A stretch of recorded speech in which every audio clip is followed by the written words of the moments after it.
एक दुबला सा लड़का पहली बार सिगरेट पकड़ता है। मूंछों पर ताव देकर स्टाइल मारता है जैसे रणवीर सिंह की एंट्री हो रही हो।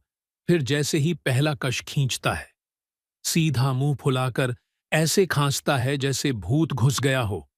आंखें फटी की फटी, हाथ पांव हवा में तैरते हुए भागने लगता है।